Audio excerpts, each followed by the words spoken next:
buildings, it just seems like he was a skittish, weird kid, and his mom said that he would go to his shutdown place. That any time he dealt with anything that made him scared, he'd go his shutdown place, which was him just literally sitting and staring alone in a corner. And and you wonder why he had problems with the girls. Right. Yeah, but he would just sit and not talk to anybody for hours.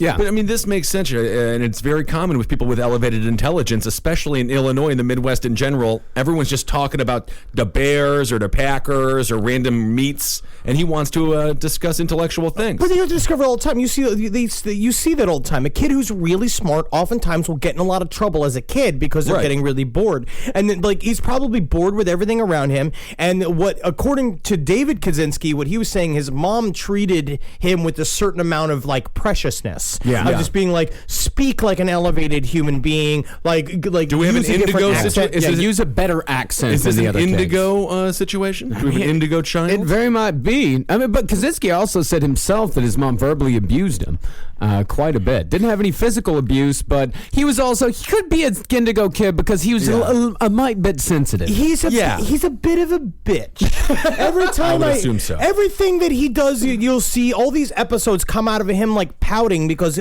I'm just smarter than everybody. Yes. And it's just guess what? Yeah, well, the rest of this country is built on the calluses of construction workers. That's right. And the hard knees of the pioneers that came to this country. And ain't nothing dumb about them. They did the hard worker killing millions of people that lived here before them. That's right. So when you're sitting there shaking in your room, humming at a low tune, you got some people to thank. Yeah. And that's one of the great ironies of Ted Kaczynski.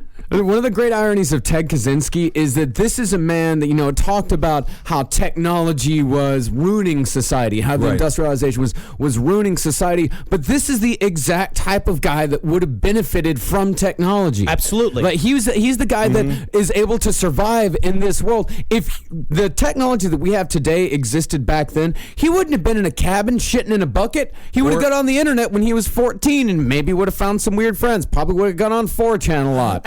He might have been in the cabin, though, but he would have been the president or the mayor of Foursquare for that cabin. And except now, everybody who's a hipster would fucking love to live in a cabin shitting in a bucket because they all live like the old dress like Amish people. Everybody's making their own pickles and their own butter. It's like Unabomber inspired a generation of people to DIY themselves into smelling like a bunch of cattle in a hot elevator. Maybe he tried to make the Kaczynski pickles, but nobody enjoyed the urine that he was soaking all the cucumbers in. They hate my pickles. I will have my revenge. Yes, this whole thing was about a failed Kaczynski pickle business. Everybody knows it. Another odd thing about him, not much for extracurricular activities except for trombone lessons. And that's the other problem. This is his mother. Did his mother dress him in lederhosen as well?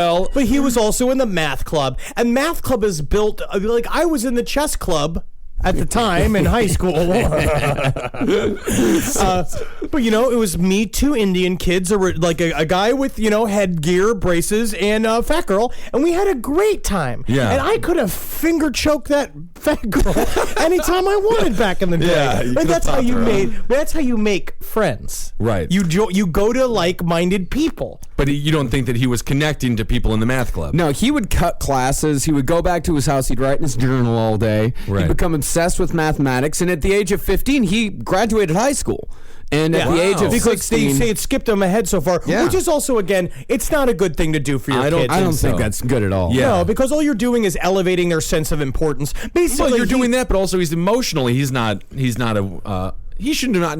I mean, what? So theoretically, you go to college at 16. He went to college. He got accepted into Harvard at 16, and he went to Harvard at 17. So I mean, he could be the coolest guy in the world if John Hughes wrote his life script. Yeah, but John Hughes did not. If he was Doogie Howser, it would have been awesome. You know what I mean? Yeah, he would have got his zips up around, had his first kiss with a 21-year-old. It would have been awesome. Yeah, but instead, a girl unzipped his zipper, saw his pubeless penis and balls, and laughed him out of the goddamn university. And he's like, I'll have my revenge. There's a lot of revenge. Ted Kaczynski has probably said this phrase, I will have my revenge, 2 to 3 times a day. And it was always just he drops his coffee at the gas station. It's like, I will have my revenge.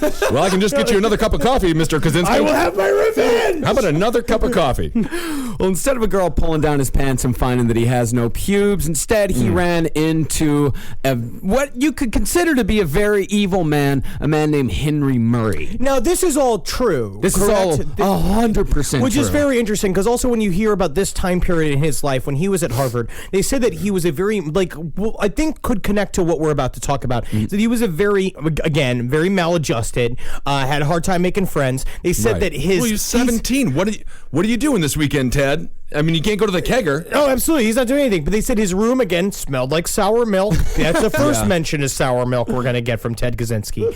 And he had a hard time, and he was very misplaced. They said he had the dirtiest room of anybody that they knew. And that his doctorate thesis, because he was in a type of math, which is this also called pure mathematics. Yeah. And his favorite book of all time was called Romping Through Mathematics. Romping through. Yeah, and pure mathematics means they don't even add There's or no subtract fun. anything. It's just them just being like, numbers are colors, and here is the algebra. Right. It's theorems and logic and all of the little fun Goodwill Hunting shit. The stuff that makes you hard to talk to at a party.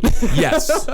Yes. Well, he runs into this guy, Henry Murray, not at the mathematics department, but in the psychology department. This guy, Henry Murray, he was a huge figure in the intelligence agency. His specialties were personality analysis, brainwashing, and interrogation techniques. Which makes you great at a party.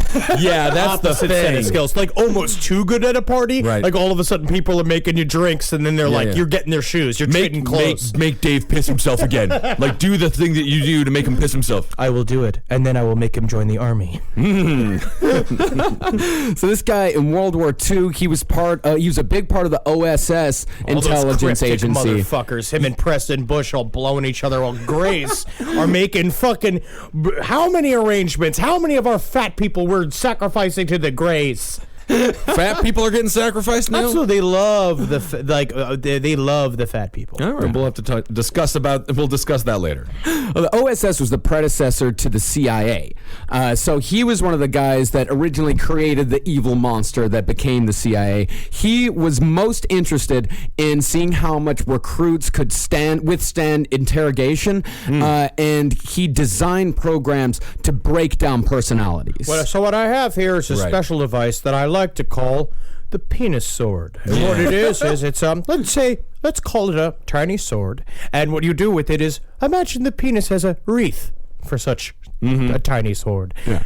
And you just kind of shoot it in and out of there until he screams and tells you everything. That's genius. Brilliant.